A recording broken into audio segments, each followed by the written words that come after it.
Parce que quand vous avez cette avocate franco-israélienne qui vient dire que le Quai d'Orsay a une tradition antisémite et qui tient des propos haineux sur la France en permanence et qui se promène et qui a pignon sur rue en France, on se dit mais alors les uns peuvent insulter la France mais pas les autres. Donc je crois que Dominique de Villepin a les planètes alignées pour être candidat, mais que c'est une décision éminemment personnelle parce qu'ensuite il faut accepter le très très rude combat politique qui suit.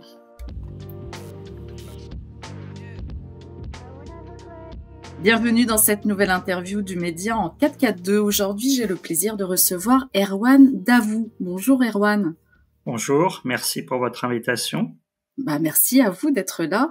Alors, vous êtes président de LMD Conseil, directeur de la publication de geopolitics.fr, ancien fonctionnaire de la DGSE, ancien chargé de mission à la présidence de la République et conseil de nombreuses personnalités politiques à l'international.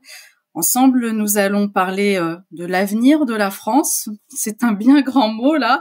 Nous ferons le constat sur la situation du pays d'un point de vue économique et sociétal, la position de la France sur la scène internationale et les relations bilatérales entre la France et l'Algérie. Vous qui connaissez bien l'Afrique du Nord, puisque vous êtes né en Tunisie, et pas que, mais on en dira un peu plus ultérieurement. Alors tout d'abord, Erwan, pour commencer, quel constat dressez-vous de la situation économique en France ? Comment a-t-on pu en arriver à cette dette abyssale, dette qui s'élève à plus de 3 300 milliards d'euros, soit 113,7% du PIB ? Que s'est-il passé ? Il s'est passé qu'en France, contrairement aux autres pays européens, nous n'avons pas mené les réformes structurelles nécessaires au bon moment. Nous n'avons pas su prendre des décisions importantes, mais qui étaient probablement impopulaires, et que donc chacun a laissé filer. C'est un effet du quinquennat aussi. On se dit finalement ça passe très vite, donc si je fais pas le nécessaire, je refile la patate chaude à mon successeur. Et puis on a eu en plus l'effet Covid et le quoi qu'il en coûte, qui fait que en réalité la réduction des déficits publics non seulement n'a jamais été une priorité, mais en plus quand on fait des coupes budgétaires, on les fait de manière peu judicieuse. Je prends un exemple. Vous savez, je suis très attaché au rayonnement de la France dans le monde. Eh bien, quand on doit faire des coupes budgétaires, on rogne dans le budget action extérieure de l'État, qui est un budget pourtant très faible, sur les lycées français à l'étranger, sur les instituts français, sur le patrimoine français à l'étranger, c'est-à-dire qu'on fait des économies de bout de chandelle et on sape notre influence, mais bien entendu, on ne réduit en rien. C'est une goutte d'eau, la dette de notre pays. Donc, je pense que, de toute façon, dans le contexte politique où nous sommes actuellement, il se passera rien de décisif. La stratégie de François Bayrou, c'est en sous-main de donner satisfaction aux uns ou aux autres, mais jamais d'attaquer les problèmes structurels. Donc, en réalité, ça sera la tâche qui incombera au nouveau président, je dirais d'ailleurs au nouveau Premier ministre, parce que si on en revient par hasard, on peut toujours l'espérer, un fonctionnement normal de la Ve République. Le président est en charge de l'essentiel, la politique étrangère, la défense, et fixe les caps, et le Premier ministre, qui est le chef du gouvernement et qui normalement a une majorité, met en œuvre la politique gouvernementale, et la réduction des déficits budgétaires est une des priorités. Et je crois que ça commence à se diffuser dans l'esprit collectif en France. Pendant très longtemps, on s'est dit le déficit budgétaire, de toute façon, la France est riche, peu importe. En réalité, si on reprend un fonctionnement normal des institutions, il incombera au prochain président de la République d'être en charge de l'essentiel, la politique étrangère, la défense, et de fixer le cap, et au Premier ministre, qui dirige l'action du gouvernement, de s'attaquer résolument à ce problème avec une légitimité et une majorité. L'atout, je crois, c'est que les Français commencent à comprendre que cette dette, en réalité, pose un vrai problème. Longtemps, on s'est dit la France est un pays riche, alors peu importe la dette.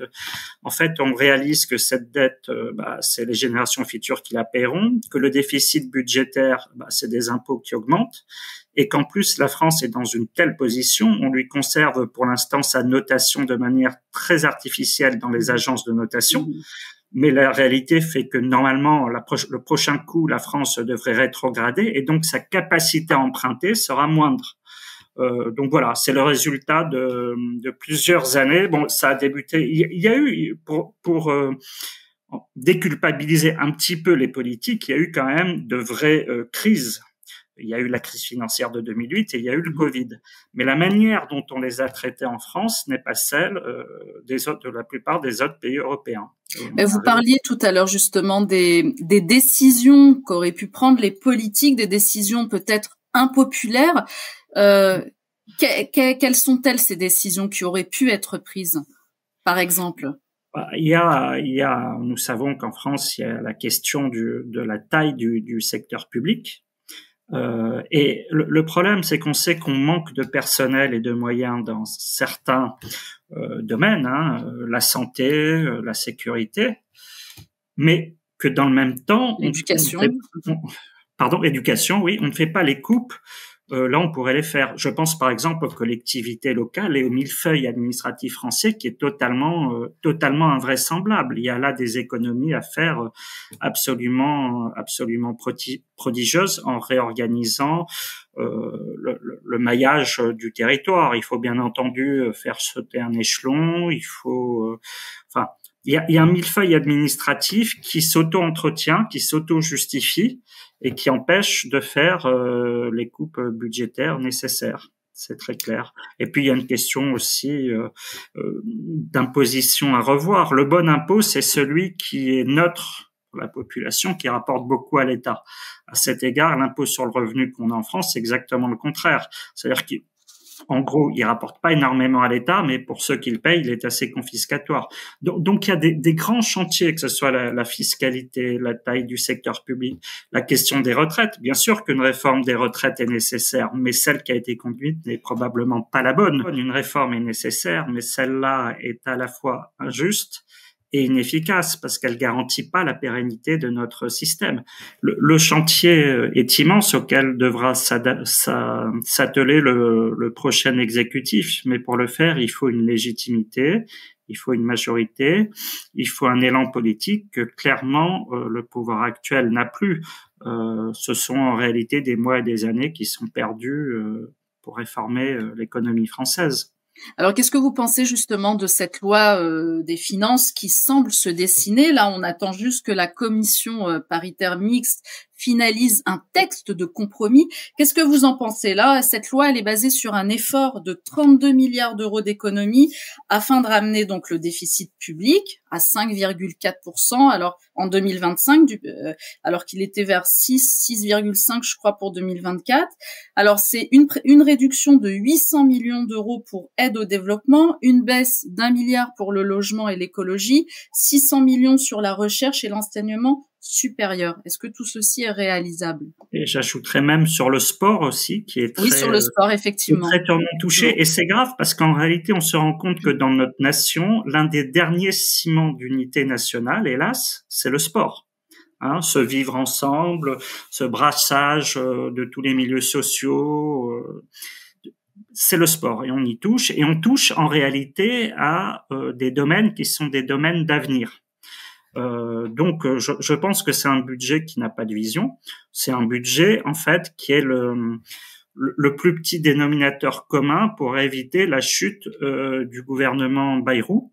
Mais c'est pas un budget qui prépare la France à relever les défis d'avenir. Vous évoquiez l'action extérieure de l'État, mais enfin, la diplomatie française est dans un état calamiteux. Le soft power à la française a disparu. Et nous renouons encore dans les moyens. Voilà, je pense qu'en réalité, les mois qui nous séparent maintenant de la prochaine élection présidentielle sont des mois perdus pour la France et que l'essentiel, c'est que on soit d'aplomb à la prochaine élection présidentielle pour rebondir et reconstruire quelque chose de cohérent. Alors on va y venir à cette prochaine échéance électorale présidentielle en tout cas, mais pour finir sur le domaine économique, j'avais quand même envie de parler de cette faillite d'entreprise. Vous êtes vous-même chef d'entreprise, donc forcément c'est un sujet qui vous parle. Donc les nombreuses faillites, on les comptabilise à 66 500 entreprises qui ont déposé le bilan en 2024. Qu'est-ce que ça dit de la situation? Elle est quand même assez alarmante, là. Ça dit que la paperasserie administrative est excessive et ça dit aussi que le tissu industriel français n'est pas assez diversifié. C'est-à-dire que vous avez des grandes entreprises qui tirent très bien leur épingle du jeu. Vous avez des toutes petites PME et qui sont très fragiles. Ce sont elles qui sont le plus impactées d'ailleurs par ces faillites.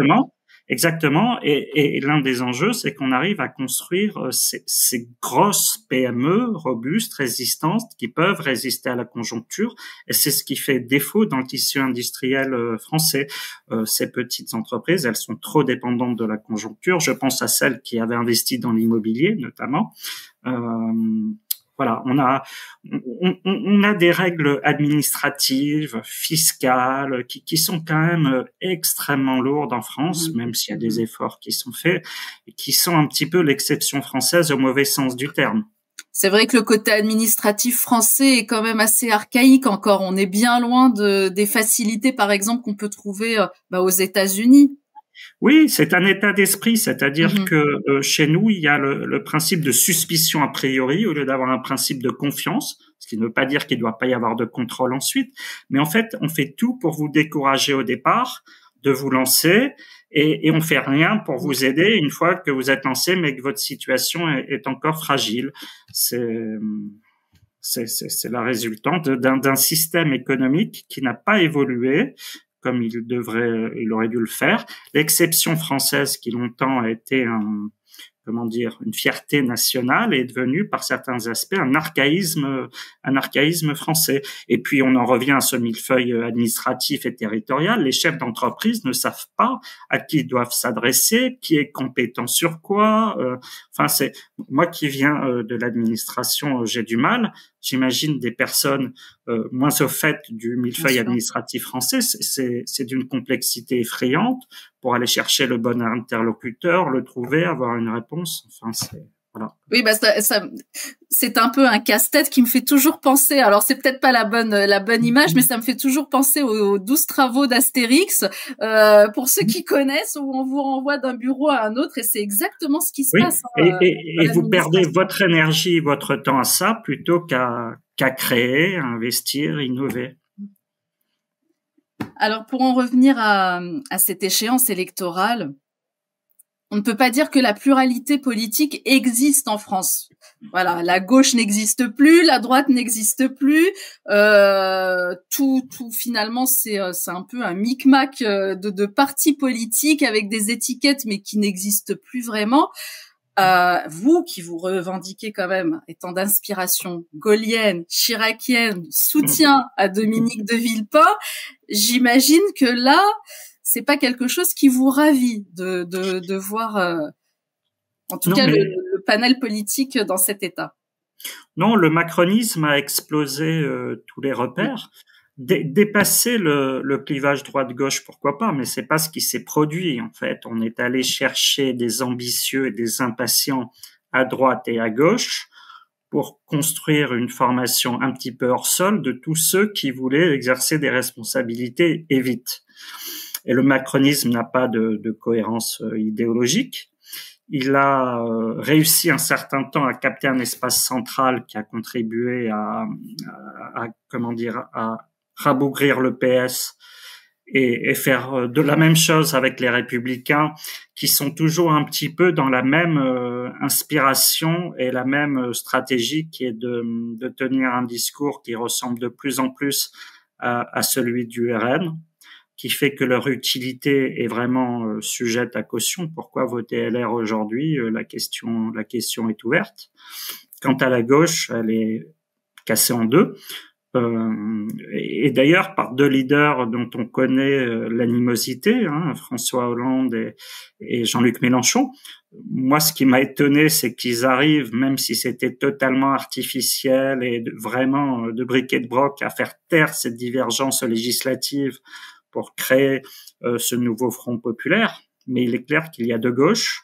Il y a une droite qui est devenue faible et qui est dans l'arbitre du Rassemblement national. Et évidemment, pour ceux qui ont cette fidélité à ce que fut la tradition gaulo-chiracienne, et en diplomatie, je dirais même gaulo-mitterrando-chiracienne, il y a l'idée que la France a perdu sa tradition diplomatique, a perdu ses repères, ne porte plus les valeurs de la République. Et effectivement, dans ce paysage politique, Dominique de Villepin est une voix assez rare qui dépasse les clivages et qui rappelle ce qu'est la mission de la France, non seulement à l'international, mais aussi sur le plan intérieur, parce que ce sont des valeurs qu'il expose. Et ces valeurs, elles valent à l'international comme elles valent en France, naturellement.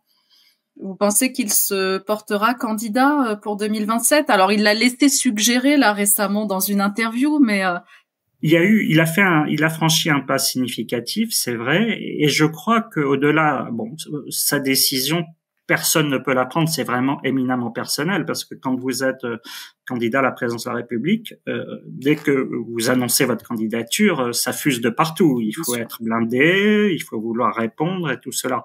Mais ce que je constate d'un point de vue objectif, c'est qu'il y a un alignement des planètes pour Dominique de Villepin, parce que par bien des aspects, il est l'anti-Macron.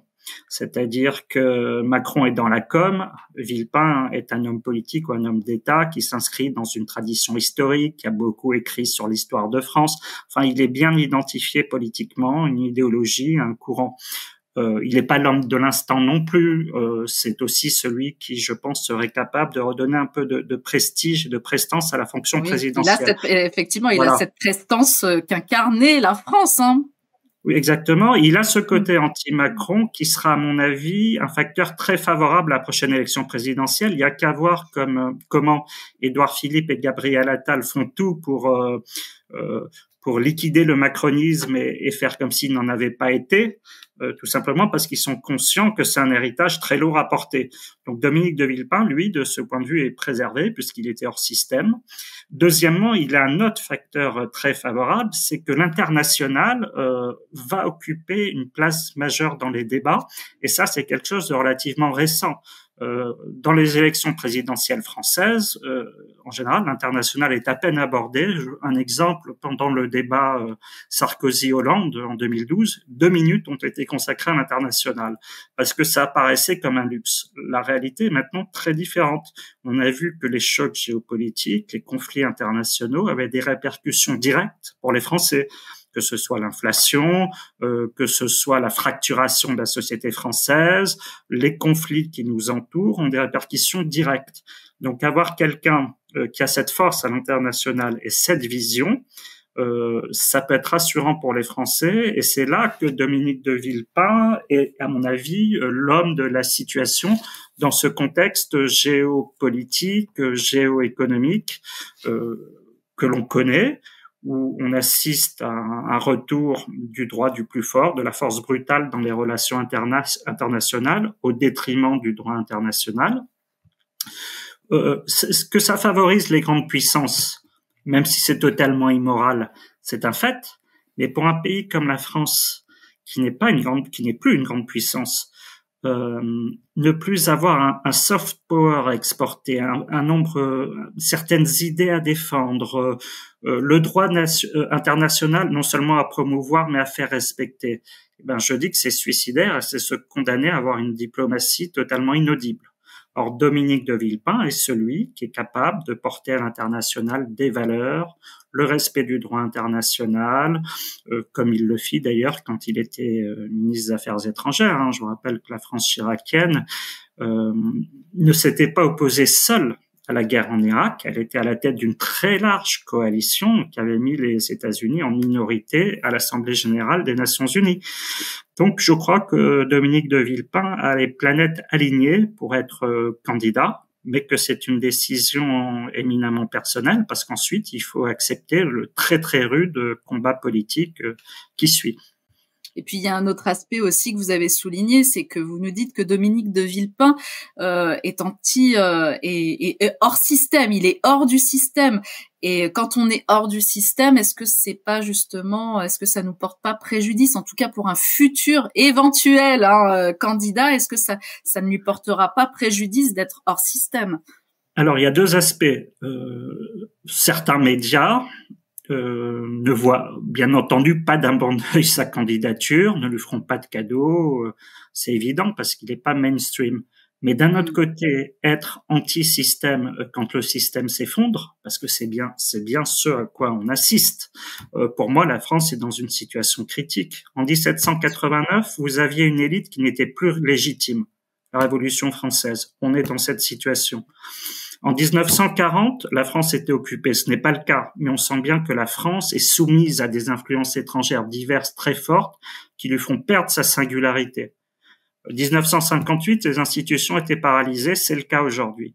Donc on est à bout de souffle de ce système. Et donc je pense qu'être hors système, tout en ayant eu une place éminente quand même dans la République, puisqu'il a été secrétaire général de l'Élysée, ministre des Affaires étrangères, Premier ministre, je pense que c'est plutôt un atout, parce que les Français ne croient plus dans ce système.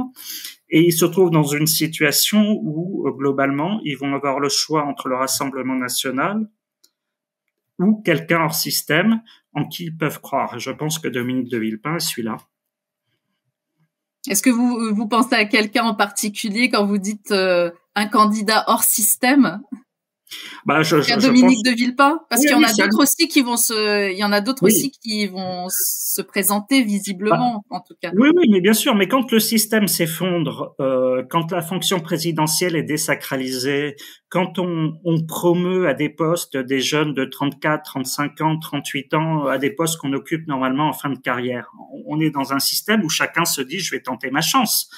Très clairement, les repères sont brouillés, les Français sont très mécontents de leur classe politique, donc tout le monde se dit, je tente ma chance.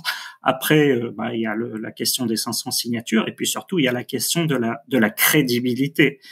C'est-à-dire que quand Dominique de Villepin s'exprime, chaque fois, on sent qu'on soit d'accord ou pas avec lui, qu'il rehausse le débat et qu'il a une vision. Voilà, c'est pas un aventurier. Donc, pour l'instant, je vois pas de candidat sur le mode Macron surgir, c'est-à-dire quelqu'un qui est dans le système actuel, mais qui voudrait jouer à l'anti-système. Je vois pas. Bon, on sait bien entendu que Gabriel Attal et Édouard Philippe se livrent à une concurrence effrénée, mais l'un et l'autre ont participé à l'aventure macronienne au premier chef. Édouard Philippe s'en est probablement un peu mieux tiré, mais il n'a pas assumé de rupture profonde et suffisamment en amont avec Emmanuel Macron pour être indépendant du macronisme. Donc si on fait le pari qu'en 2027 ou avant, on voudra faire table rase du passé, macronien, ceux qui n'y ont pas participé. Et là, je parle même des LR, parce que les LR, finalement, ont permis à Emmanuel Macron de diriger le pays à partir de 2022 sans avoir de majorité à l'Assemblée nationale et contribuent encore aujourd'hui, puisqu'il participe au gouvernement, à assurer la pérennité, qu'il le veuille ou pas. Donc, d'une manière ou d'une autre, ils sont associés aussi à la Macronie, et je pense que pour eux, c'est une erreur stratégique de l'avoir fait. Alors, on va parler maintenant de l'image de la France sur la scène internationale. Vous l'avez dit, cette image s'est beaucoup ternie.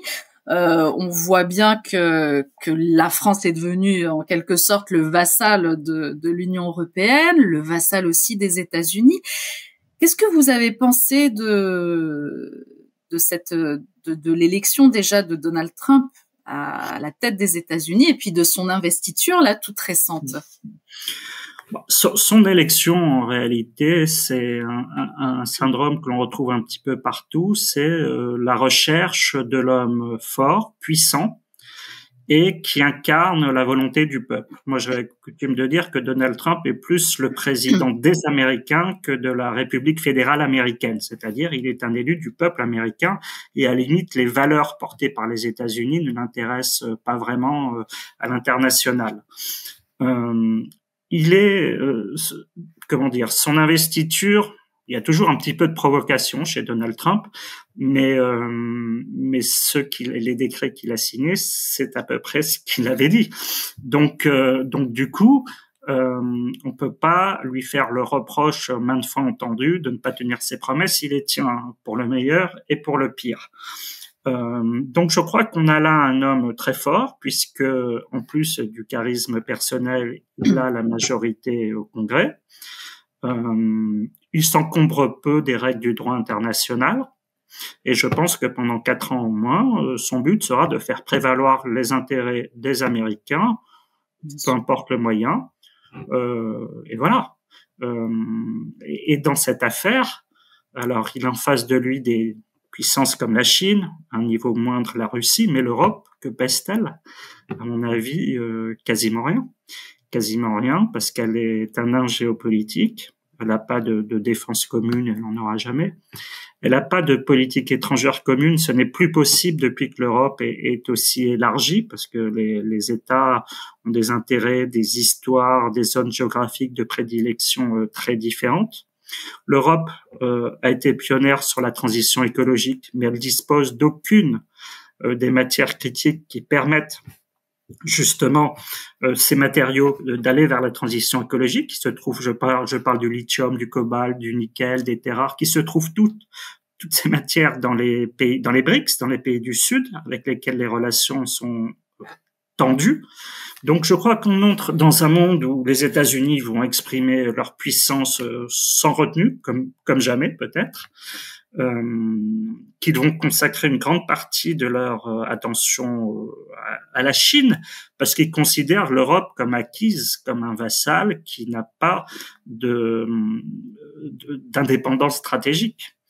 Voilà. Et dans le même temps, en Europe, nous avons à la tête des principaux gouvernements des personnalités politiques très faibles. Auparavant, le chancelier allemand, le premier ministre britannique et le président français, ça comptait.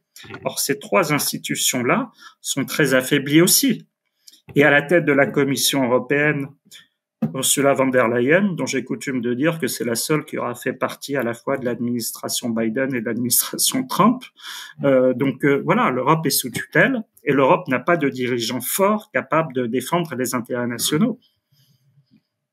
Alors, on a vu aussi Donald Trump annoncer que les États-Unis quitteront l'OMS.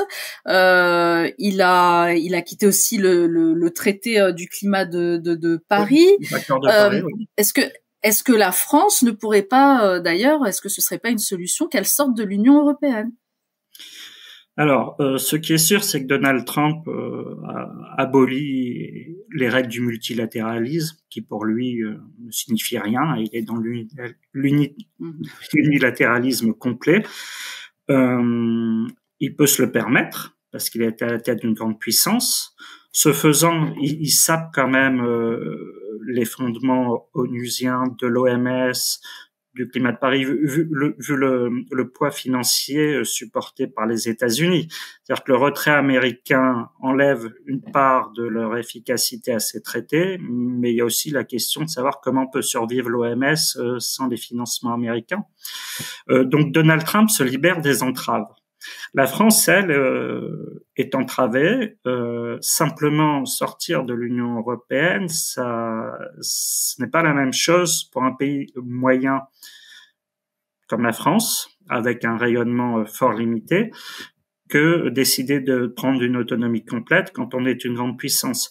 Si vous voulez, moi je pense que ce qu'apporte l'Europe, c'est un grand marché commun, la liberté de circulation des capitaux et des personnes. En revanche, il faut arrêter de rêver d'une Europe politique, où l'Europe fédérale est hors de portée et n'est pas souhaitable, mais d'une Europe qui se réfugie dans des consensus introuvables sur la politique étrangère, sur la politique de sécurité.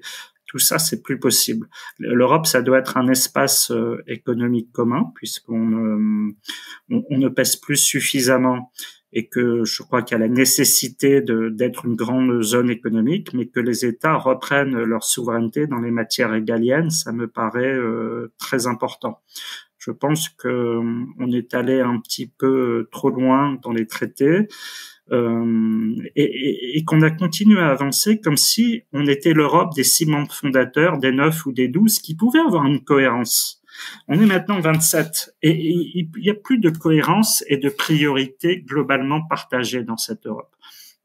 Moi, je dis que, par exemple, la France est avant tout une puissance méditerranéenne, et donc elle doit avancer peut-être dans des coopérations plus fortes avec l'Italie ou l'Espagne qui ont les mêmes préoccupations. En réalité, cette Europe qui ne cesse de s'agrandir et pour laquelle des nouvelles adhésions sont planifiées ne peut pas être ne peut pas être un objet politique. C'est totalement impossible. Que ce soit une vaste zone économique, ça, j'en conviens. Mais pour le reste, je crois que la France doit se réarmer d'un point de vue de la défense et doit reconstruire une politique étrangère qui marque un petit peu sa touche personnelle, conforme à son histoire, à son passé. La France était un pays qui, prônait le respect et l'application du droit international, puisqu'elle est membre du Conseil de sécurité. 2, la France était un pays qui promouvait les échanges entre le Nord et le Sud. La France appartient certes à un bloc, mais la France était ce pays qui avait une relation particulière avec le monde arabe et avec l'Afrique, qui permettait d'être un lien entre le Nord et ces pays-là. La France a complètement abandonné cette partie très importante de cette diplomatie qui lui permettait de rayonner bien au-delà de ce qu'elle est en superficie et en population. Donc, je crois que l'Europe doit cesser d'entraver la France dans sa volonté d'être ce qu'elle est. Moi, je pense que la France n'est plus elle-même actuellement et que il faut aller vers une réflexion globale de savoir qu'est-ce qui doit ressortir du domaine européen, en gros l'économie, la libre circulation des personnes et des capitaux, et le reste, le régalien, qui doit revenir aux États. Et justement, est-ce qu'il serait pas plus judicieux pour la France de quitter l'Union européenne, parce que déjà ça lui coûte financièrement, elle est soumise au traité de l'Union européenne, on lui impose plusieurs choses, notamment sur l'agriculture. Et puis là, vous parliez de partenariats avec les pays du Sud. Ces partenariats, ils pourraient être finalement ratifiés en dehors de l'Union européenne. Donc, ce serait peut-être l'Union européenne prévoyait cette possibilité de cercles ou des coopérations plus étroites, de coopération renforcée. Je constate qu'on l'a pas tellement utilisé. Vous savez, la sortie de la France de l'Union européenne, ça signifierait la fin de l'Union européenne. Soyons francs, le fondement essentiel, c'est le couple franco-allemand, qui d'ailleurs va très mal, ne partage absolument plus rien. Donc, je pense que ces élections qui vont avoir lieu en Allemagne vont avoir une importance très significative, parce que si le candidat de la CDU, comme tout laisse le supposer, l'emporte, en sachant est-ce qu'il pourra gouverner sans l'AfD ou pas, il le dit lui-même, ses priorités, ça sera l'Allemagne, elles seront nationales. Or, Helmut Kohl, par exemple, qui était un homme qui était né avant la Seconde Guerre mondiale, avait coutume de dire: si je dois prendre une décision difficile entre l'intérêt européen et l'intérêt allemand, je choisirai l'intérêt européen. Je crois que cette époque est complètement révolue. C'est celle des personnalités qui avaient vécu la Deuxième Guerre mondiale, même enfant, et qui donc étaient profondément marquées par cette idée que l'Europe, c'était la paix. Nous n'en sommes plus là. Il y a un conflit sur le continent européen, et je crois qu'il y a un retour. Le Royaume-Uni qui est sorti d'Europe, l'Allemagne qui le laisse sentir, la France, on sent quand même monter un euroscepticisme très très fort. Cette volonté que les États se réapproprient leur destin. Mais une fois encore, il faut poser tout ça, parce que sortir de l'Union européenne, ça veut dire pas tuer l'Union européenne, mais en fait revenir à un traité qui est à peu près ce qu'était l'acte unique en 86 et gommer tout ce qui s'est fait depuis. C'est une décision de toute façon qui doit être franco-allemande. Si des deux côtés, si du côté allemand on estime que l'Union européenne devient aussi un frein et un handicap, voilà, vous savez. En tout cas, je pense qu'on a une période où les certitudes sont en train de vaciller. C'est-à-dire que l'Union européenne, on pensait que plus le temps passait et plus on allait vers une intégration qui se faisait par elle-même, sans les peuples, mais qui avance. On n'en est plus à ce stade. Il y a un mouvement de retour à ce qu'incarne la nation. Et puis, il y a aussi la géographie. Enfin, quand Sarkozy a lancé son projet d'union pour la Méditerranée, il s'est pas réalisé pour diverses raisons. Il y avait notamment le conflit israélo-palestinien, mais il y avait d'autres raisons. C'est que l'Allemagne, ça l'intéressait pas trop. Et elle voyait d'un mauvais œil que la France prenne l'initiative dans ce domaine. Donc, qu'est-ce qu'a fait l'Allemagne? Elle a fait remonter cette union par la Méditerranée au niveau européen, au niveau communautaire, pour l'enterrer en beauté. Parce que l'Allemagne, ce qui l'intéresse, c'est l'Europe centrale et orientale. Tandis que nous, c'est plutôt la Méditerranée, l'Afrique, le monde arabe. Et c'est pour ça que je crois qu'il y a une grosse erreur sur l'Ukraine. Certes, l'Ukraine a été attaquée, même s'il y a des raisons psychologiques qu'on peut expliquer. C'est une violation du droit international. Oui. Mais je trouve totalement faux de dire que l'avenir, que c'est notre essence et notre existence qui se joue en Ukraine. Je suis désolé. Ce n'est pas vrai. On peut considérer que mettre des barrières ou des limites à Poutine est important, que défendre un État européen qui a été agressé est important, mais c'est pas vrai. L'avenir de la France se joue pas en Ukraine. Voilà, il y a des priorités à rappeler. L'avenir de la France, pour moi, il se joue dans le monde arabe, il se joue en Afrique, et malheureusement, dans ces deux régions du monde, dans l'une, on a été complètement chassé, et dans l'autre, on est très très mal vu. Dans le monde arabe, quand vous étiez français, je parle là pour les entreprises et pour les politiques, c'était un a priori plutôt positif. Maintenant, c'est soit neutre, soit extrêmement négatif. En Afrique, pas la peine de disserter, on est chassé partout. Il y a encore quelques mois, Emmanuel Macron nommé Jean-Marie Bockel pour réussir un redéploiement des troupes françaises en Afrique, qui signifiait en fait réduire le dispositif mais le maintenir. On a vu que c'est arrivé trop tard et que ça a été mal fait, que du coup on en revient quasi élimination des troupes françaises en Afrique. Donc on a une politique étrangère à reconstruire en fonction de nos propres intérêts et non pas de ceux des États-Unis ou de Bruxelles. Alors justement, parlant de politique étrangère, on va mettre un peu l'accent sur les relations entre la France et l'Algérie.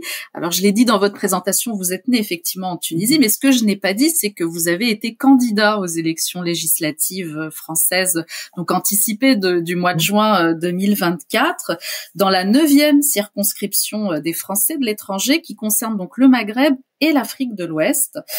Alors, en ce moment, les relations entre les deux pays sont très tendues.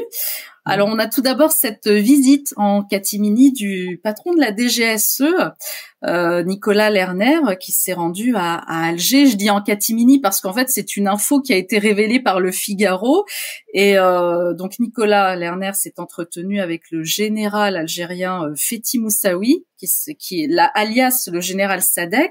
C'est une visite qui intervient visiblement sur la demande du chef de l'État français, donc Emmanuel Macron, qui a dépêché Monsieur Lerner sur place afin d'apaiser les crises et les tensions entre les deux pays. Qu'avez-vous pensé de cette rencontre, de cette visite en tout cas? Je pense qu'elle est très importante parce qu'elle montre qu'entre gens sérieux, on discute sérieusement, loin des tentatives de récupération dans l'opinion publique. Je pense qu'Emmanuel Macron a une responsabilité importante dans la dégradation de la relation avec l'Algérie, mais pas sur les derniers événements, notamment sur l'influenceur. Je pense que dans cette affaire, ce sont plutôt les ministres qui ont cherché à tirer la couverture à eux, et qu'Emmanuel Macron a plutôt cherché, lui, à calmer le jeu, parce qu'il est conscient qu'il y avait déjà au préalable une crise importante avec l'Algérie, et que jeter de l'huile sur le feu était totalement irresponsable. Simplement, quand on a un gouvernement faible, avec un Premier ministre qui n'a pas beaucoup d'autorité, un ministre des Affaires étrangères qui est novice, eh bien tous les ministres s'estiment légitimes pour parler de tout et de rien, alors que c'est pas leur domaine de compétence. C'est le président de la République qui définit la politique étrangère, c'est le ministre des Affaires étrangères qui l'applique, et donc tous les dérapages verbaux à la fois de ministres et de personnalités politiques, je les condamne. Ils ont jeté de l'huile sur le feu pour essayer de récupérer une opinion publique qui est devenue c'est un contexte hostile à l'Algérie et encore plus grave, je dirais, aux Algériens de manière globale. Ça, ce n'est pas admissible. On peut pas chercher une popularité en stigmatisant un peuple entier au-delà même de ses dirigeants. Donc, je crois que la visite de Nicolas Lerner, elle cherchait à éviter le pire. Il semble que depuis, les esprits, notamment de Bruno Retailleau, se soient un petit peu calmés. Pour autant, on en reste dans une situation très délicate avec l'Algérie, qui signe des partenariats avec l'Italie, par exemple, sans cesse. La France est évincée. Et il y a eu une gestion maladroite, je dirais, d'Emmanuel Macron dans sa décision de reconnaître le Sahara, la marocanité du Sahara occidental. Voilà, ça lui appartient totalement. Hein, c'est du niveau du président de la République. Je dis juste que s'il voulait en tirer un bénéfice diplomatique, il aurait dû le faire plus tôt. Vous pensez que c'est une provocation ? Vous pensez que c'est une provocation de sa part d'avoir fait Je pense qu'Emmanuel Macron avait beaucoup misé sur la réconciliation avec l'Algérie en voulant apparaître comme celui qui avait réussi là où les autres avaient échoué. Il y a consacré beaucoup d'énergie, beaucoup de temps. Au bout d'un moment, il a estimé qu'il n'avait pas de retour sur investissement. Et Emmanuel Macron, comme Nicolas Sarkozy, sont des personnalités qui ont tendance à faire passer leur personnalité, leur ressenti, leur tempérament avant les affaires d'État à État. C'est-à-dire que si jamais ils sont déçus, contrariés, ils vont tirer des conséquences d'un point de vue humain, mais aussi engager les relations d'État à État. Et c'est là qu'il y a un problème. À un moment donné, Emmanuel Macron a dû sentir une réflexion, que finalement il tendait la main, mais qu'il n'avait pas suffisamment de retour, et donc il a changé brusquement son fusil d'épaule. Encore une fois, qu'ils reconnaissent la marocanité du Sahara occidental, c'est son domaine, hein, c'est son droit, il le fait après d'autres, mais il ne pouvait pas ne pas anticiper les réactions qui allaient survenir en Algérie. Et donc il aurait pu... Oui, pardon. Oui. Pardon, c'est moi qui m'excuse. En tout cas, c'est une déclaration qu'attendait le Maroc oui, bien entendu. Voilà, que la France, et ça a entraîné ensuite Boualem Sansal, forcément on va enchaîner sur lui, cet écrivain franco-algérien qui lui aussi est allé dans le sens d'Emmanuel Macron en disant que oui, le Sahara occidental appartient au Maroc, et puis du coup il s'est rendu en Algérie, il a été arrêté, et depuis le 16 novembre il est incarcéré en Algérie. Oui, vous savez, je crois que dans cette affaire on ne doit pas jouer les pays du Maghreb les uns contre les autres. Moi-même, je suis souvent interpellé parce que j'ai ce lien particulier avec la Tunisie, mais j'apprécie énormément et l'Algérie et le Maroc, et parfois on me demande de prendre parti pour l'un ou pour l'autre. Moi, je ne le fais pas, hein, parce que je considère que la Tunisie, si je dois schématiser, c'est un petit peu mon père et ma mère, et le Maroc et l'Algérie, c'est mes deux oncles. Donc, je choisirai pas, et je prendrai pas parti dans des querelles internes, parce que moi, ce que je veux, c'est qu'il y ait du lien entre la France et chacun de ces trois pays. Simplement, décision prise que j'estime légitime et qui lui appartient de prendre, Emmanuel Macron, de reconnaître le Sahara occidental, de la marocanité, il aurait dû, pour une fois, faire du en même temps, c'est-à-dire anticiper la réaction de l'Algérie et proposer à l'Algérie d'avancer rapidement dans un domaine particulier pour dire, voilà, cette reconnaissance, elle se fait pas contre vous. Or, c'est comme ça que ça a été perçu, parce que ça a été très brusque. Et donc on arrive à une situation où évidemment le Maroc est satisfait, mais enfin il y avait un partenariat d'exception entre la France et le Maroc jusqu'en 2012. Je suis pas sûr que ce geste suffise à le rétablir, puisqu'il arrive après Trump, après l'Espagne, après Israël, voilà. Dans le même temps, la relation avec l'Algérie, disons-le, dans le meilleur des cas, va se stabiliser, dans le pire se dégrader, mais on peut pas espérer une embellie avant le départ d'Emmanuel Macron. Les choses sont allées trop loin maintenant. On le voit bien là, effectivement, vous avez évoqué cet influenceur. Alors je vais juste rappeler, il y a eu plusieurs cas d'influenceurs franco-algériens ou algériens qui ont appelé à la haine, il faut le dire, hein, sur les réseaux sociaux, et dont l'un qui a été interpellé, qui a été renvoyé donc en Algérie, arrivé sur le sol algérien. L'Algérie a dit non, on l'accepte pas, donc il a été renvoyé en France. Et ça a été subi par la France d'ailleurs comme une humiliation, parce que bon, on l'a vu dans les médias, tout le monde s'est déchaîné, mais aussi au sein du gouvernement, ça n'a pas été toléré. On a eu donc ça, on a eu l'arrestation de Boualem Sansal maintenant. Et là, le Parlement européen vient de demander sa libération. On ne sait pas ce que ça va donner. Et puis, il y a une autre histoire aussi que j'ai lue là cette semaine. C'est une dette de 45 millions d'euros, si je dis pas de bêtises, qu'aurait laissé l'Algérie aux hôpitaux parisiens aussi. Là, ça vient de sortir dans la presse. Donc, on voit que ça s'enchaîne, en fait. Oui, ça s'enchaîne. Là, j'ai pas les moyens de vérifier par moi-même. En fait, ça concerne plutôt les dignitaires du régime qui viennent se faire soigner en France. En fait, c'est c'est ça. Mais c'est pour ça aussi qu'il est bon de faire une différence entre les Algériens et le régime. Il ne m'appartient pas de juger le régime algérien, mais qu'il n'y ait pas de confusion et qu'on stigmatise pas un peuple dans son entièreté. Oui, je crois qu'en France, on prend pas assez la mesure dans ces questions. Alors là, on a affaire à quelque chose de très polémique, mais globalement, quand on veut, sans qu'il y ait de délit autre que la clandestinité, faire réadmettre en Tunisie, en Algérie et au Maroc des personnes. Le cas de cet influenceur, il est significatif parce qu'il a vécu 35 ans en France. Donc, la position qu'adoptent certains pays du Maghreb et leur réticence à la réadmission, elle s'explique aussi par le fait qu'ils considèrent que si cette personne s'est radicalisée, tient des propos choquants vis-à-vis de la République française et de la France, que la France a sa part de responsabilité. Vous savez, dans la lutte contre l'islamisme, les 3 pays du Maghreb n'ont pas fait preuve de naïveté. Ils ont lutté contre l'islamisme et ça a été difficile. Il y a eu des guerres civiles. Et donc, quand ils voient qu'en France, on laisse prospérer ce terreau-là, ils se disent, mais attendez, c'est pas à nous de récupérer des islamistes qui se sont islamisés en France non plus.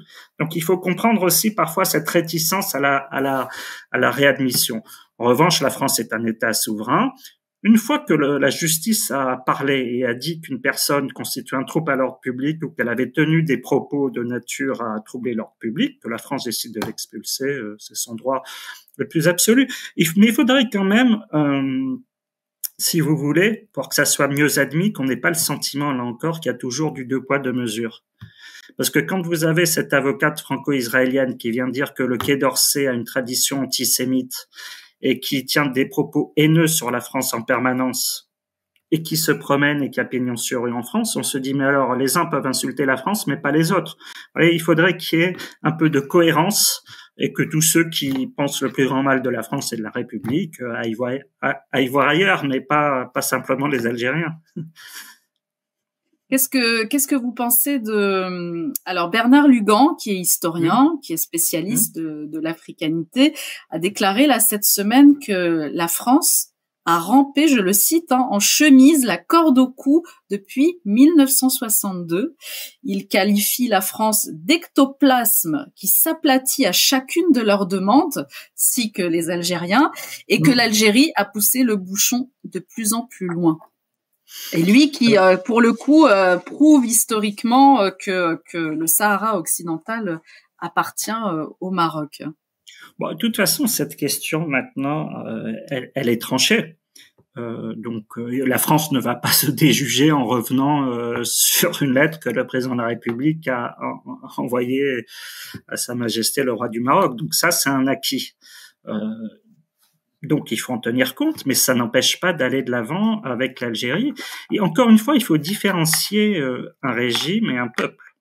Parce que qu'il y ait des tensions entre le gouvernement français et le gouvernement algérien, pourquoi pas? Il y a des motifs, il y a des irritants, comme on dit en diplomatie, mais qu'on ne stigmatise pas les peuples. Je vois sur les réseaux sociaux les gens dire reprenez vos Algériens parce que c'est eux qui remplissent les prisons, parce que c'est eux. Non, on peut avoir des contentieux diplomatiques, on peut avoir des incompréhensions, on peut avoir en politique, au-delà de la diplomatie, parce que c'est pas de la diplomatie, une appréciation sur le gouvernement algérien. mais ce ne sont pas les Algériens. Ne stigmatisons pas un peuple. Après, l'attitude de la France sur l'Algérie, vous savez, c'est bien sûr une histoire très complexe parce qu'il s'agit pas purement de relations diplomatiques, c'est des enjeux de politique intérieure, naturellement, pour chacun des deux pays. En réalité, le passé qui ne passe pas, il a failli être surmonté à l'époque de Jacques Chirac. Les Algériens pensaient que c'était avec lui qu'on pouvait avancer et qu'on pouvait aller vers quelque chose de plus neuf parce qu'il remplissait plusieurs cases. Il avait fait la guerre d'Algérie, mais il n'avait pas torturé. Il était d'inspiration gaulliste. Il avait une politique arabe. Donc, les planètes étaient alignées et les choses semblaient avancer dans la bonne direction. Et puis, il y a eu en 2005, il faut voir aussi côté français à l'Assemblée nationale, cet amendement sur le rôle positif de la colonisation, qui a créé une crise diplomatique majeure avec Alger et qui a donc tout s'est effondré. Ensuite, nous avons eu la présidence de Nicolas Sarkozy qui avait fait un choix clair du Maroc contre l'Algérie. Moi, ce que je déplore, c'est qu'on joue les uns contre les autres, le jouer avec les trois. François Hollande avait fait lui aussi, pour prendre le contre-pied de Nicolas Sarkozy, une priorité de l'Algérie, mais il l'a fait de manière extrêmement maladroite, à la François Hollande, sans aucun résultat. Et Emmanuel Macron vient d'échouer encore sur cette volonté d'aller de l'avant et de mettre un terme au passé, mais sans occulter tout ce qui est mémoriel, puisqu'il y a une commission qui siège d'historiens et que l'idée, c'était qu'elle devait contribuer justement en établissant des faits à aller de l'avant. Bon, donc, vous savez, dire qui est responsable, qui est coupable, ça a une importance en termes d'analyse, mais d'un point de vue politique, la situation est que tant que la France n'aura pas un nouveau président, il y aura pas de relation fluide avec l'Algérie. Voilà. Et je souhaite dans le même temps que la coopération avec le Maroc retrouve la force qu'elle avait par le passé.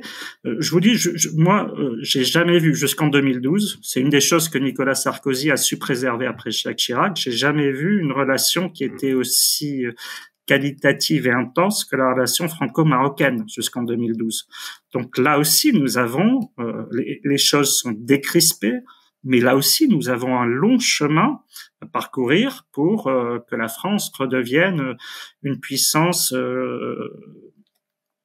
qui a de l'influence au Maroc, qui compte apprécier, parce que le Maroc s'est tourné vers de nouveaux partenaires, ce qu'on considérait comme acquis. La France, trop longtemps, a considéré que l'Afrique de l'Ouest, les pays du Maghreb, en fait, c'était quasiment acquis, qu'il n'y avait pas de nouvelles politiques à inventer, qu'il n'y avait pas de remise en cause.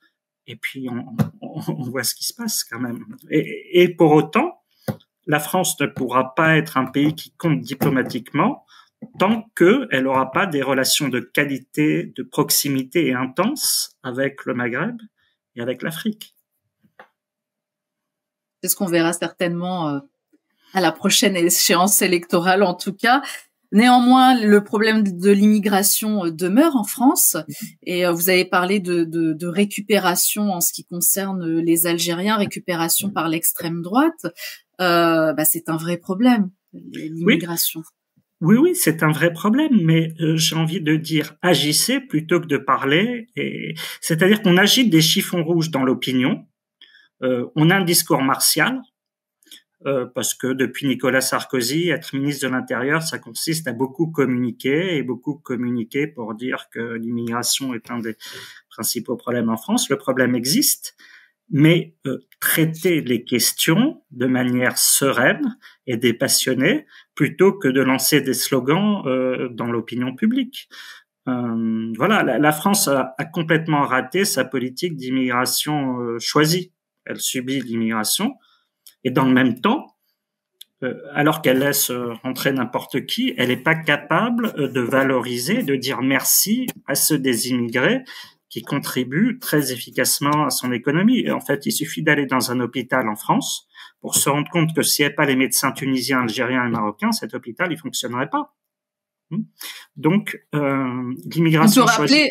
D'ailleurs, on peut rappeler une petite parenthèse, un aparté. On peut rappeler que les médecins qui sont médecins dans leur pays d'origine, c'est-à-dire au Maroc, en Tunisie ou en Algérie, quand ils arrivent ici, ils ne sont plus médecins. Ça, on peut le rappeler quand même. Et puis ils ont pas ils ne sont pas médecins. Ils sont considérés comme des infirmiers dans le meilleur des cas, mais ils doivent reprendre leurs études. En réalité, c'est sur eux que reposent beaucoup d'hôpitaux français. Donc, si vous voulez, l'immigration choisie, pour l'instant, c'est un slogan. En fait, on n'a pas d'immigration choisie. On a des portes grandes ouvertes pour ceux qui n'ont pas à être en France. Et on ne traite pas convenablement ceux qui non seulement ont le droit de vivre normalement, mais devraient être respectés et remerciés pour ceux qui font. Alors, la question est de savoir, alors là, vous parliez tout à l'heure de la sortie de l'Europe, parce qu'il faut se débarrasser de Schengen. Ça, c'est une possibilité.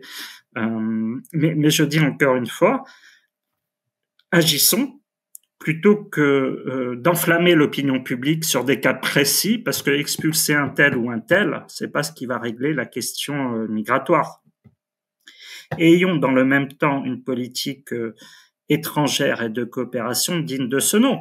Parce que, si vous voulez, vous pouvez tenir tous les discours martiaux que vous voulez, mais quand dans un petit espace comme la Méditerranée, toute petite, vous avez des écarts de richesse qui vont de 1 à 10, et que ces écarts, ils se résorbent pas. L'être humain est ainsi fait, parce que on est tous des êtres humains. Parfois, on a l'impression qu'on met les gens dans des religions, des nationalités et tout ça. Ils veulent avoir une vie meilleure, surtout ils veulent que leurs enfants aient une vie meilleure. Donc, tant que l'écart de richesse, tant qu'on n'a pas une politique de co-développement efficace, tant que l'écart de richesse reste ce qu'il est, ça sera logique de prendre des risques pour sa vie, de vouloir venir en France pour assurer l'avenir de ses enfants. Et là, on peut tenir tous les discours martiaux qu'on veut, ça changera rien. Ça changera rien. Donc, il faut réfléchir au co-développement, mais sérieusement, pas en coupant dans les moyens de l'action extérieure. Il faut peut-être revoir les traités bilatéraux avec chacun des États en question. Mais j'appelle à plus d'efficacité dans la discrétion plutôt qu'à des discours qui cherchent à flatter, embraser l'opinion publique pour des petites popularités du moment. Voilà, parce qu'on parle quand même d'êtres humains. Certains n'ont pas, d'un point de vue juridique, à être en France, c'est un fait, mais ce sont des êtres humains aussi.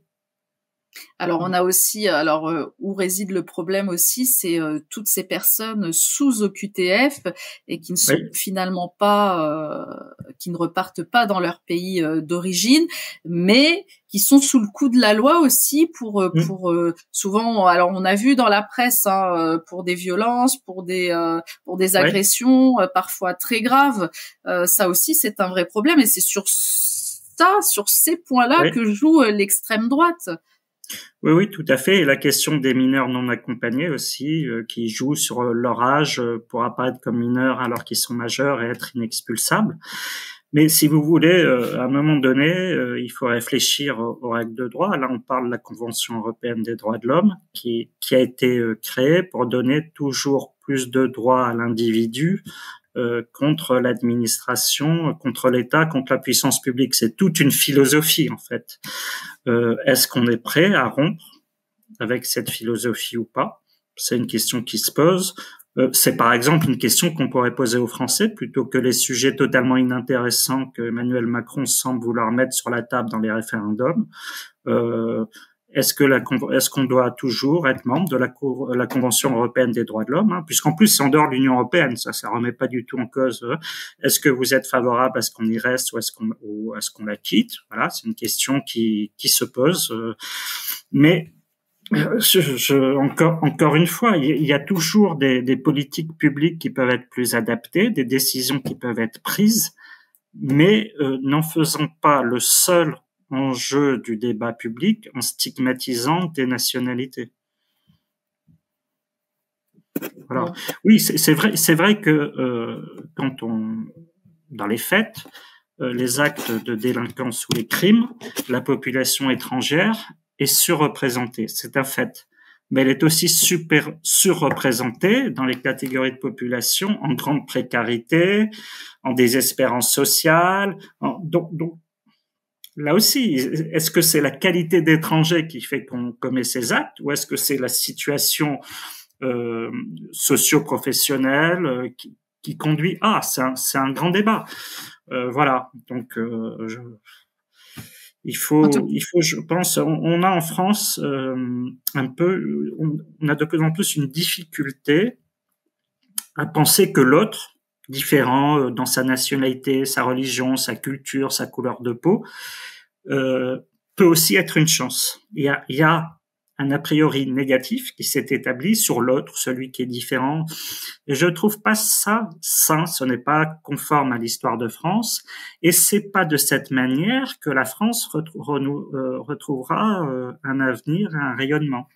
Alors moi, je dis qu'on doit juger les personnes sur ce qu'elles font. Hein. Aucune complaisance avec les personnes qui commettent des actes délictueux ou des crimes, et non pas sur ce qu'elles sont. Hein, parce qu'on choisit pas ce qu'on est à sa naissance. En tout cas, les chantiers sont nombreux pour que la France retrouve ses lettres de noblesse, là. Oui, je vous dis, moi, je pense qu'on est en 1789, 1940, 1958 déjà. Chacune des dates est en soi un tremblement de terre. On arrive au bout d'un cycle politique. Beaucoup de Français l'ont compris, les hommes politiques beaucoup moins, puisqu'ils font partie du système, et on ne veut pas demander à des gens qui sont dans le système de réformer un système qui leur apporte ce qu'ils veulent. Donc on est dans une situation de rupture, et la prochaine élection présidentielle aura une importance capitale. Soit on a les moyens de commencer à remonter à la surface, soit je crains que toute cette affaire se termine dans la rue par des manifestations plus ou moins violentes, et en revanche, je pense de plus en plus massives. Dans les émeutes qui ont lieu au mois de juin 2023, l'ancien patron de la DGSE, Brochant, disait que c'était les manifestations où il y avait eu le plus de monde depuis la Révolution française. C'est-à-dire 250 000 personnes à peu près avaient participé à ces manifestations parfois très violentes. Si on n'arrive pas à réformer le système d'une manière où les Français ont l'impression que la France est repartie dans la bonne direction et que eux ont un espoir d'aller plus loin, le système tombera par la rue. Hein. Ça s'est déjà produit dans l'histoire de France. Mais nous sommes là dans une impasse, et d'une manière ou d'une autre, on peut pas y rester, sauf à se résigner, mais c'est le cas de certains, à ce que la France soit une colonie américaine dirigée par Bruxelles. Voilà, mais moi, c'est pas ma conception de la France et de l'histoire de France. Et je pense qu'on est beaucoup plus nombreux à le penser aussi. Oui. Je crois qu'il y a l'opinion publique est en train de mûrir et de se dire qu'on a complètement déraillé. Alors parfois le sentiment, l'analyse peut être globale, les remèdes très différents. Parce que le sentiment que le système ne fonctionne plus du tout, vous pouvez trouver ça à la France insoumise, comme au Rassemblement national, comme chez une partie des Républicains. Alors forcément, les solutions ne sont pas les mêmes. Mais le constat que la France est très mal engagée et qu'elle n'est plus à la hauteur de son histoire, je crois qu'il est largement partagé. Bah écoutez, en tout cas, c'est une affaire à suivre. Je vous remercie beaucoup, Erwan Davout, pour votre présence. Merci beaucoup. À bientôt. Merci à tous, à bientôt.